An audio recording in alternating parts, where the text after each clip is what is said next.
Welcome back to another video of Rugged West Stories. Tonight's tale takes us deep into the heart of the frontier, where survival meant more than bullets and steel. A poor rancher named Samuel Clay lived alone on the edge of Apache territory, struggling each day just to keep his cattle alive. But one cold evening, fate tested him in a way he never imagined. Two giant Apache sisters, wounded, starving, and desperate, collapsed near his barn. Samuel could have turned them away, like most men would have in those dangerous times. But instead he chose compassion. What he didn't know was that his single act of kindness would bring the Apache chief himself to his ranch by sunrise. With a decision that would change Samuel's life forever, the night air was bitter. Samuel Clay tightened his ragged coat as he trudged back toward his small barn. He was a poor man, poorer than most, with little more than a handful of cattle and a roof that leaked whenever it rained. But out here on the frontier, even that was worth fighting for. He had just finished stacking the last of his hay when he heard it. A sound, low, heavy, like a tree collapsing. Then another. His first thought was cattle rustlers. His second was worse, Apaches. He snatched his old rifle from the barn wall, heart hammering. Slowly he stepped outside, the moonlight spilling across the prairie. And that's when he saw them. Two figures, enormous even from a distance, stumbling toward the barn. Their silhouettes towered against the horizon, broad shoulders, long braided hair glinting under the pale moon. They were women, but not like any women Samuel had seen before. They were giants. The first collapsed to her knees, clutching her stomach. The second stumbled after her, one arm wrapped around her sister's shoulder, dragging her forward with sheer determination. Their breaths came in ragged gasps. Blood streaked their arms and legs, dark against their painted skin. Samuel's throat went dry. He had heard stories of the Apache warriors, fearless, merciless, larger than life. But this was something else. The taller of the two looked up at him, her eyes sharp even through the haze of pain. She muttered words he couldn't understand, then dropped heavily to the ground. For a moment Samuel stood frozen. His instincts screamed at him to run, to shut the barn door, to pretend he had never seen them. But then, he looked closer. Their ribs jutted out, skin stretched thin from hunger. Their bodies shook with exhaustion. These were not enemies prepared for battle. These were women on the edge of death. Samuel lowered his rifle. "Damn it, Clay," he muttered to himself. "This'll be the end of you." He rushed forward, sliding his shoulder under the arm of the sister still conscious. She was nearly twice his size, her weight dragging him down. But he gritted his teeth and pulled her toward the barn. Inside, he laid them both on a pile of hay, grabbing what little food he had, half a loaf of cornbread and a tin of water. He pressed it into their hands. The conscious sister hesitated, her dark eyes locked on him with suspicion. But hunger won. She tore into the bread, passing pieces to her sibling. Samuel watched them eat, every bite draining his own supplies. But something deep in his chest told him it was the right thing to do. Hours passed. The barn was quiet except for their labored breathing. Samuel sat against the wall, rifle across his knees, never taking his eyes off them. At dawn, the sisters stirred. The stronger of the two rose first, towering over Samuel even as she staggered. She looked down at him, eyes unreadable. Then she spoke a single word in broken English. "Brother." Samuel blinked, unsure if he had heard right. Before he could answer, the ground outside began to tremble. Hooves, dozens of them. Samuel's blood turned to ice. He stepped outside. His rifle gripped tight and froze. The horizon was filled with riders, an entire war party of Apaches, their painted faces gleaming in the morning sun. At their head rode a man Samuel recognized instantly, the Apache chief, a figure whispered about in every saloon from Texas to New Mexico. The warriors lined up outside his barn, 200 strong, their eyes burning holes through him, and at that moment, Samuel Clay realized his act of kindness had just placed him at the center of something far greater, and far more dangerous than he had ever imagined. The morning sun painted the sky in gold and crimson, but Samuel Clay didn't feel its warmth. He stood frozen outside his barn, rifle loose in his grip, facing a wall of 200 Apache warriors. At their front, the chief dismounted. He was a mountain of a man, shoulders broad, his chest marked with war paint, but it was his eyes that held Samuel still. sharp, unyielding, carrying the weight of 100 battles. The giant sisters staggered out of the barn behind Samuel. One leaned on the other, both still weak but alive. When the warriors saw them, a murmur rippled through the line. The chief raised his hand and silence fell. He pointed at Samuel. His voice rumbled like distant thunder. "You fed my daughters." The word struck Samuel harder than any blow. Daughters? These towering women were the chief's blood. The warriors shifted uneasily. Some nodded in approval, others frowned with suspicion. The chief stepped closer. "Why, you are poor. You had little food? Why give it to them?" Samuel licked his dry lips, his voice rough but steady. "Because they were dying. I couldn't let that happen. Food's just food. Life's life." The words hung in the cold air. The chief studied him long and hard, as if weighing every breath, every twitch of muscle. Finally, he turned to his warriors. "This man gave life to my blood. He could have left them. He could have taken their scalps, as his kind have taken ours. But he did not. He gave." He shared. The crowd shifted again, louder this time. Some voices rose in agreement, others in anger. An older warrior stepped forward, scar cutting down his face. His voice was sharp, accusing. "No white man gives without wanting. He feeds today, he steals tomorrow. His kind cannot be trusted." The warriors roared in agreement. Spears slammed against the earth. Horses reared. Samuel's heart pounded. He tightened his grip on his rifle, though he knew it wouldn't save him. The chief raised his spear, and the crowd fell quiet. He turned back to Samuel. "You will prove your heart," he said. "Not with words. Not with food. With trial." Samuel's stomach turned cold. "What kind of trial?" The chief's eyes narrowed. "The trial of endurance. If you are true, the spirits will protect you. If you are false, the mountain will take your life." The sisters stepped forward, their faces tight with worry. One of them spoke quickly in their tongue, her voice urgent, her hand clutching the chief's arm. The chief listened but did not bend. He shook his head once firmly. Then he pointed to Samuel. "You come," he commanded. The warriors formed around him in a circle, driving him toward the open prairie. The ground was dry and cracked, the sun climbing higher with every minute. Samuel's boots kicked up dust as he walked, surrounded on all sides by men who wanted nothing more than to see him fail.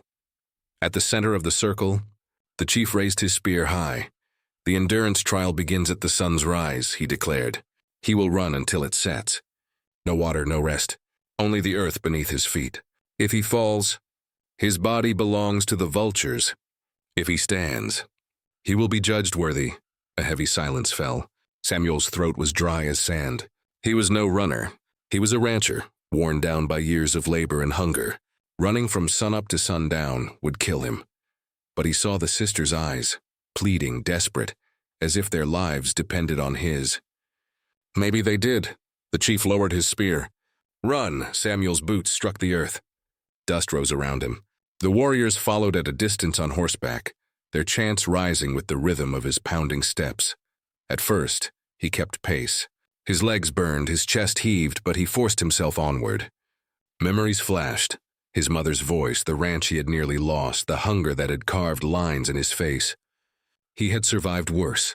He could survive this. By noon, the sun was merciless. His shirt clung to his back, soaked with sweat.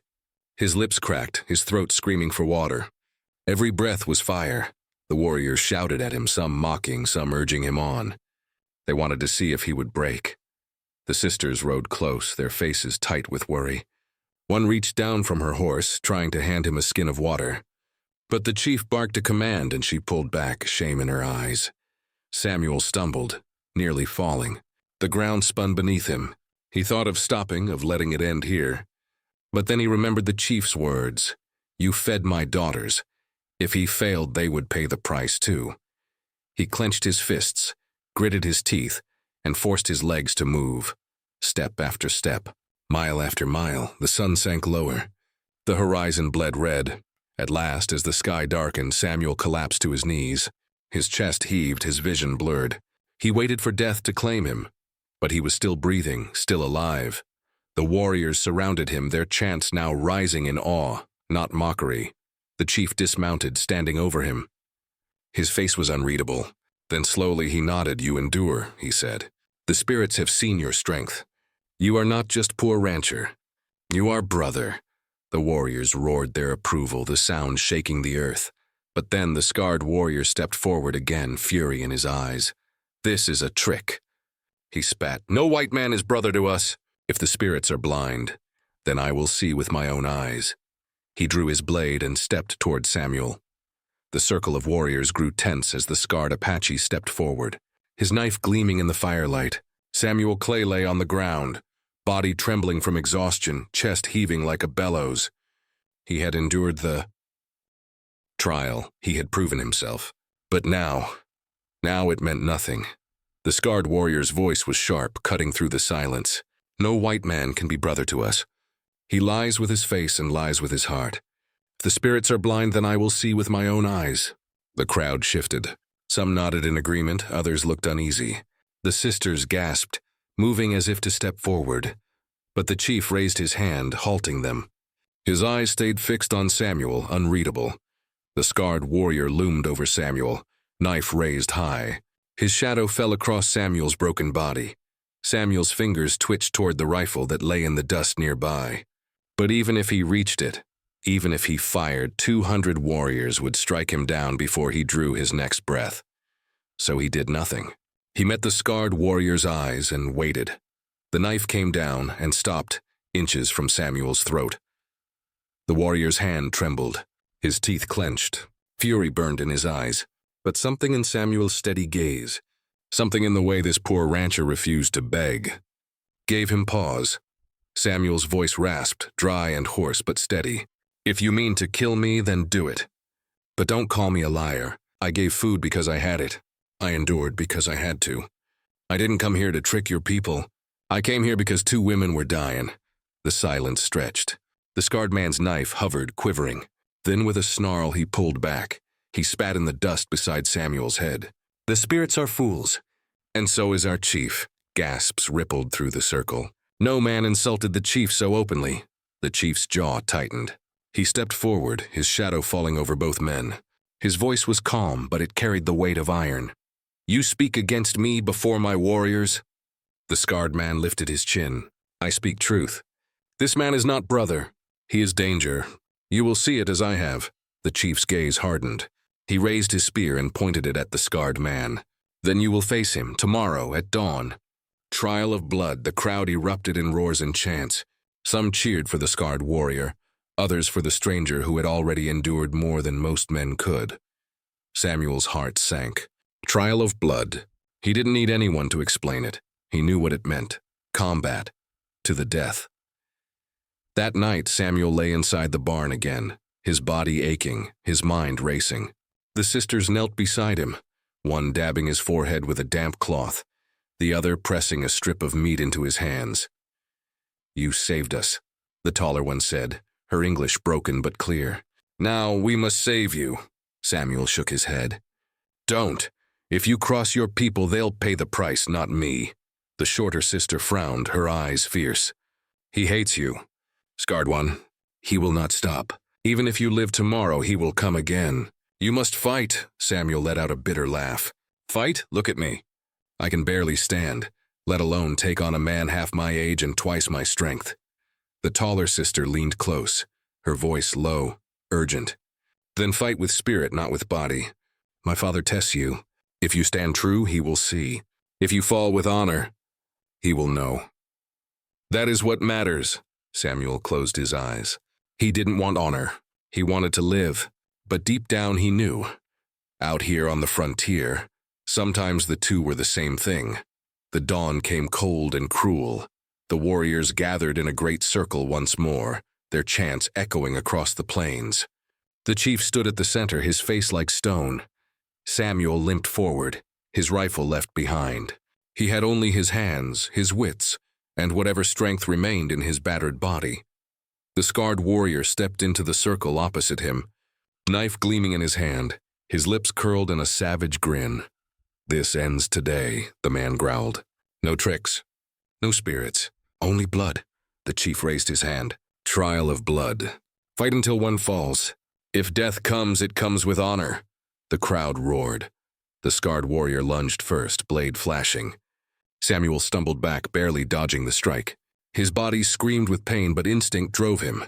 Duck, move, survive. The knife slashed again, grazing his arm. Blood welled hot and fast. The crowd howled. Samuel gritted his teeth. He had no weapon, no strength, but he had grit, and grit had carried him through worse. He grabbed a handful of dust and flung it into the warrior's eyes. The man roared, blinded for a moment. Samuel tackled him, driving both of them to the ground. They rolled in the dirt, fists and elbows flying. The knife slashed, nicking Samuel's side. He cried out but refused to let go. He slammed his fist into the scarred man's jaw once, twice, 3 times.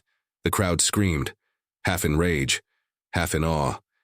The scarred warrior roared, throwing Samuel off. He rose, blood dripping from his nose, and charged again. Samuel staggered to his feet. His body was failing, his vision blurred. But something deeper carried him now. Something more than hunger, more than fear.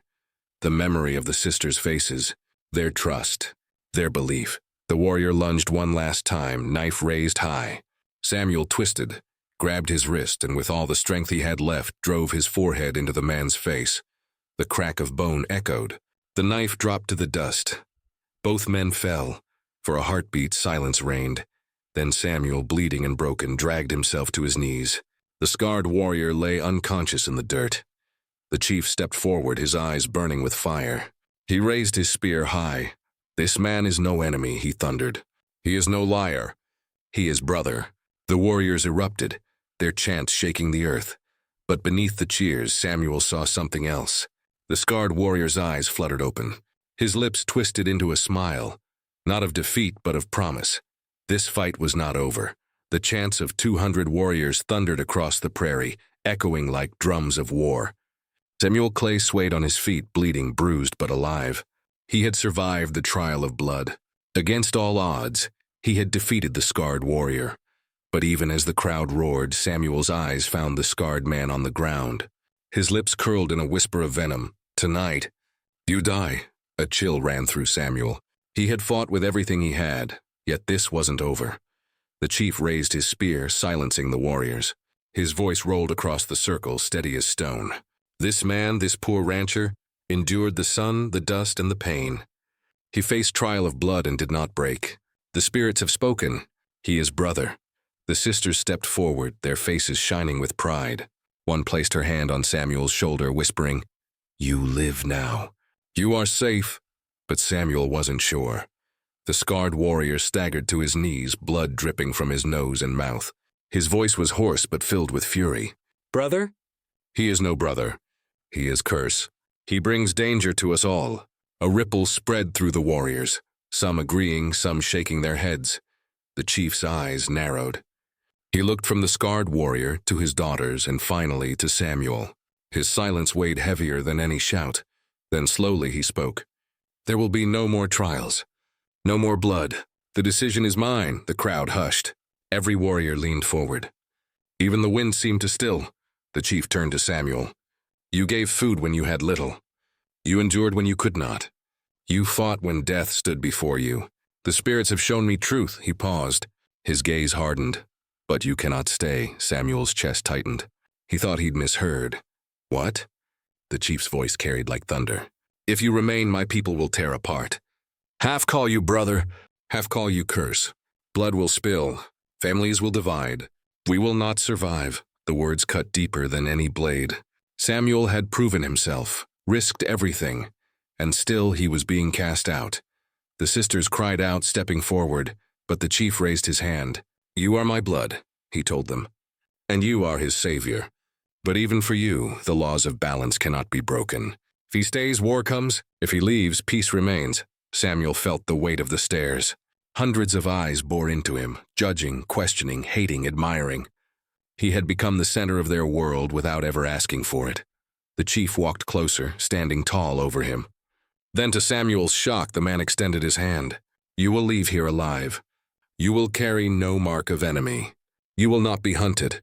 My people will never raise blade against you. This is my oath." Gasps spread through the warriors. Never before had such a promise been given to a white man. The chief's eyes bore into Samuel's. "But you will leave. Tonight." Samuel staggered, every muscle aching, every breath like fire. His heart twisted. He thought of the sisters, of the food he had shared, of the battles he had endured. To be sent away after all this, it felt like betrayal. But when he looked at the sisters, he saw tears in their eyes. They wanted him safe. They wanted him alive. The scarred warrior's face burned with fury, but the chief's word was law. He could not strike, not yet. That night, Samuel packed what little he had into a sack, half a loaf of bread, a rusty knife, and the courage that had carried him this far. The sisters found him at the edge of the prairie, moonlight silver on their faces. "You saved us," the taller one said softly. "Now we cannot follow you. Our blood is here, but—" She pressed something into his hands, a necklace of bone and turquoise, worn smooth with age. "This is protection. Our father gave it to us. Now we give it to you. As long as you wear it, no Apache hand will harm you." Samuel's throat tightened. He didn't have words. He slipped the necklace over his neck, the cool stone resting against his chest. The shorter sister touched his arm, her voice steady though her eyes shone with tears. "We will never forget. You are not curse. You are brother." Samuel nodded, swallowing hard. "And I'll never forget you." He turned, his boots crunching in the dust, and walked into the night. Behind him, 200 warriors stood in silence, watching. The scarred man's eyes followed him, burning with hatred. He leaned close to the chief and hissed, "You make mistake. This man will return, and when he does, death will follow." The chief did not answer.